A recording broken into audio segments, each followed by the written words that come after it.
ಯಾವತ್ತೂ ಕೂಡ ಬೇರೆಯವ್ರ ಮೇಲೆ ಗೂಬೆ ಕೂಡಿಸುವಂಥದ್ದೇ ಮಾಡ್ಕೊಂಡು ಬಂದಿದ್ದಾರೆ.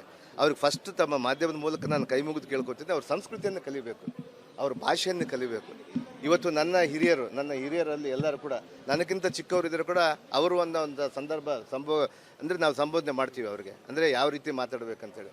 ಅವರು ಇದುವರೆಗೂ ಕೂಡ ನಮ್ಮಂಥ ದಲಿತರನ್ನ, ಶೋಷಿತ ವರ್ಗದವ್ರನ್ನ ಮಂತ್ರಿ ಆಗಿದ್ದಕ್ಕೆ ಎಷ್ಟು ಹೊಟ್ಟೆ ಕಿಚ್ಚೆ ಇದೆ ನೋಡಿ ಅವ್ರಿಗೆ. ಅವನು ಇವನು ಅಂತ ಹೇಳಿ ಮಾತಾಡ್ತಾರೆ. ಆ ಹೊರಕು ಬಾಯಿಗೆ ನಾವು ಏನು ಹೇಳೋಕ್ಕಾಗುತ್ತೆ ಹೇಳಿ? ನಾನು ಮಾತಾಡಿದ್ರೆ ನಾನು ಮಾತಾಡ್ಬೋದು, ನನಗೂ ಎಲ್ಬಿಲ್ಲದ ನಾಲ್ಕೆ. ಆದರೆ ಇವತ್ತು ನಾನು ಆ ರೀತಿ ಮಾತಾಡೋದಿಲ್ಲ, ಯಾಕಂದರೆ ಅವರು ಹಿರಿಯರಿದ್ದಾರೆ. ಅಲ್ಲಲ್ಲ, ಖಂಡಿತವಾಗಿ ಈ ಜಿಲ್ಲೆಯಲ್ಲಿ ನಾನು ಹೇಳ್ತೀನಿ 5-5 ಮತ್ತೆ ಕಾಂಗ್ರೆಸ್ ಗೆಲ್ತೀವಿ.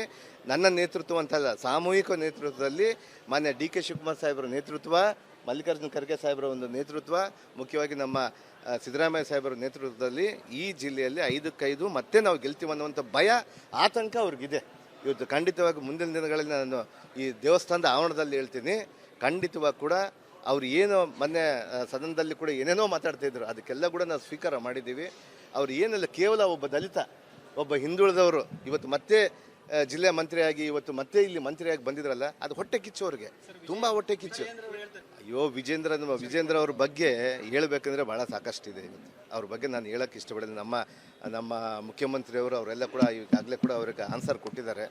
ಅವರು ಯುವಕರಿದ್ದಾರೆ, ಅವರು ಅಳೆದು ತೂಗಿ ಎಲ್ಲ ತೆಗೆದು ಮಾತಾಡ್ಕೋಬೇಕಾಗುತ್ತೆ. ಅಂದರೆ ನಮ್ಮ ಪಕ್ಷದಲ್ಲಿ ಹಂಗಾದ್ರೆ ನಮ್ಮ ಪಕ್ಷದವ್ರಿಗೆ ಮಂತ್ರಿ ಮಾಡಿದ್ರೆ ಅವರೆಲ್ಲ ಕೂಡ ಹಂಗೆ ಮಾಡಿದ್ರ? ಇಲ್ಲಿ ಅಲ್ಲ, ಈ ಸಂವಿಧಾನ ಹಂಗಾಗಕ್ಕೆ ಸಾಧ್ಯನಂದ? ನಾವು ಅಳೆದು ತೂಗಿ ಇವತ್ತು ಯಾರಿಗೆ ಮಂತ್ರಿ ಮಾಡಿದ್ರೆ ಅಲ್ಲಿ ಒಳ್ಳೇದಾಗುತ್ತೆ. ನಾವು ಸಾಮಾಜಿಕ ನ್ಯಾಯದೊಂದಿಗೆ ನಾವು ಮಾಡ್ಕೊಂಡು ಹೋಗಿದ್ದೀವಿ. ಇವತ್ತು ನಮ್ಮ ಕಾಂಗ್ರೆಸ್ ಪಕ್ಷ ಯಾವತ್ತು ಸಾಮಾಜಿಕ ನ್ಯಾಯ ಜೊತೆಗೆ ಇರುತ್ತೆ. ಇವತ್ತು ಆ ಕಾರಣಕ್ಕಾಗಿಯೇ ಎಲ್ಲರನ್ನ ಪ್ರತಿಯೊಂದು ಜಿಲ್ಲೆಯಲ್ಲಿ ಕೂಡ ಯಾವ ರೀತಿ ಮಾಡಬೇಕು. ಇವತ್ತು ಕಳೆದ ಒಂದು 30 ತಿಂಗಳಲ್ಲಿ ಕೂಡ ಕಳೆದ ಬಾರಿ ನಾವೇನು ಮಾಡಿದ್ದೀವಲ್ಲ, ಅವತ್ತಿನ ಸಂದರ್ಭದಲ್ಲಿ ಕೂಡ ಅವತ್ತು ಕೂಡ ಅಳೆದು ತೂಗು ಕೊಟ್ಟಿದ್ರು. ಇವಾಗ ಹೇಳ್ತೀನಲ್ಲ, ನಾವು ಹೇಳಿದ್ರೆ ಇವತ್ತು ವಿಜೇಂದ್ರ ಅವರ ತಂದೆಯವ್ರ ಬಗ್ಗೆ ಕೂಡ ಮಾತಾಡಬೇಕಾಗುತ್ತೆ. ಅದು ಪೋಕ್ಸೋ ಕೇಸಲ್ಲಿ ಅವರು ಇದಾಗಿದ್ರು. ಅವರು ನಾವು ಹೇಳ್ಬೋದು, ಅದನ್ನೆಲ್ಲ ಕೂಡ ನಾವು ಕೆಸರಲ್ಲಿ ಕಲ್ಲು ಹಾಕುವಂಥ ಕೆಲಸ ಮಾಡೋದಿಲ್ಲ. ಒಬ್ಬ ದಲಿತನಾಗಿದ್ದರೂ ಕೂಡ, ಒಬ್ಬ ಹಿಂದುಳಿದವನಾಗಿದ್ರು ನನಗೆ ಬುದ್ಧಿ ಇದೆ, ನನಗೆ ತಲೆ ಇದೆ, ಯಾವ ರೀತಿ ಮಾತಾಡ್ಬೇಕಂತೇಳಿ. ಅವ್ರು ಇಲ್ಲಿ ಸಲ್ಲದ ಕಾರಣ ಅವ್ರಿಗೆ ಕಿವಿಗೆ ಬಂದು ಯಾರನ್ನು ಹೇಳಿದ್ರೆ ಅದನ್ನು ಪ್ರೂವ್ ಕೊಡಂತ ಹೇಳ್ರಿ, ಮಾಡಂತ ಹೇಳ್ರಿ.